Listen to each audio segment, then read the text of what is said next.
This biographical romantic drama film by director James Marsh managed to squeak out a small profit after premiering at the Toronto International Film Festival in September of 2014. The $15 million story chronicles the turbulent adult life of world-renowned physicist Stephen Hawking, alongside his wife. The 123-minute film is adapted from Jane Hawking's memoir, Traveling to Infinity, My Life with Stephen, and indeed focuses more on their relationship as a couple and less on Stephen's groundbreaking work in astrophysics. Eddie Redmayne provides a show-stopping performance as the eager Cambridge student who is diagnosed with motor neuron disease, which eventually robs him of his ability to speak, eat, and walk. The range of emotions exhibited by Redmayne is incredible and honest, especially during the latter half of the film when he emotes with his body rather than his voice.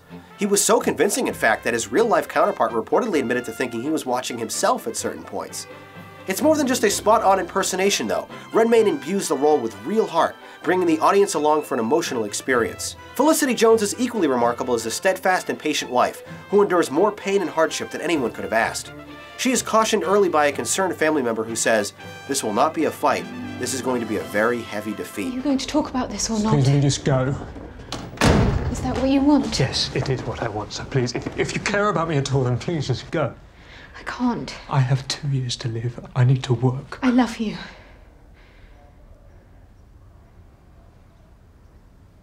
You've leapt that's a false conclusion.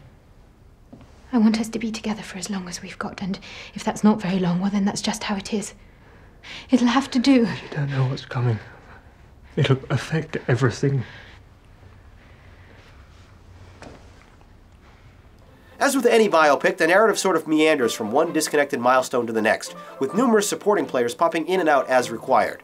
This is really, though, Eddie and Felicity's movie. Their passion and chemistry is the undeniable glue that holds the otherwise predictable story together. An early scene where Redmayne compares a brightly lit dance floor to the ultraviolet hues of the cosmos is effective at showcasing their intelligent, yet playful dynamic. When the disease finally does take hold and the familiar computerized voice is heard, it is actually Hawkins himself that provided the sound. As this is a biographical period drama based on true events released theatrically after Labor Day, it's hard not to see The Theory of Everything as anything but an Oscar bait picture. And invariably, I suspect Redmayne will receive many nods for his memorable turn here. As much as Hollywood's award-hungry attitudes frustrate me, it is important not to hold that against the picture itself. Marsh's cinematic style punctuates conventional scenes with somewhat ethereal moments that contain a sort of dreamlike quality about them, all while Jóhann Jóhannsson's uplifting piano and string-heavy score swells in the background. The PG-13 rated film doesn't really make any mistakes, but it never does anything to set itself apart from any other biopic either. The Theory of Everything may be familiar and depressing, but it's also an inspiring romance about an influential figure.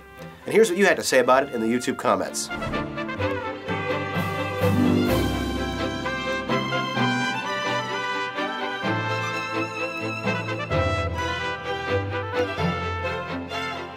You praised the acting, but were critical of the pacing, scoring this a great.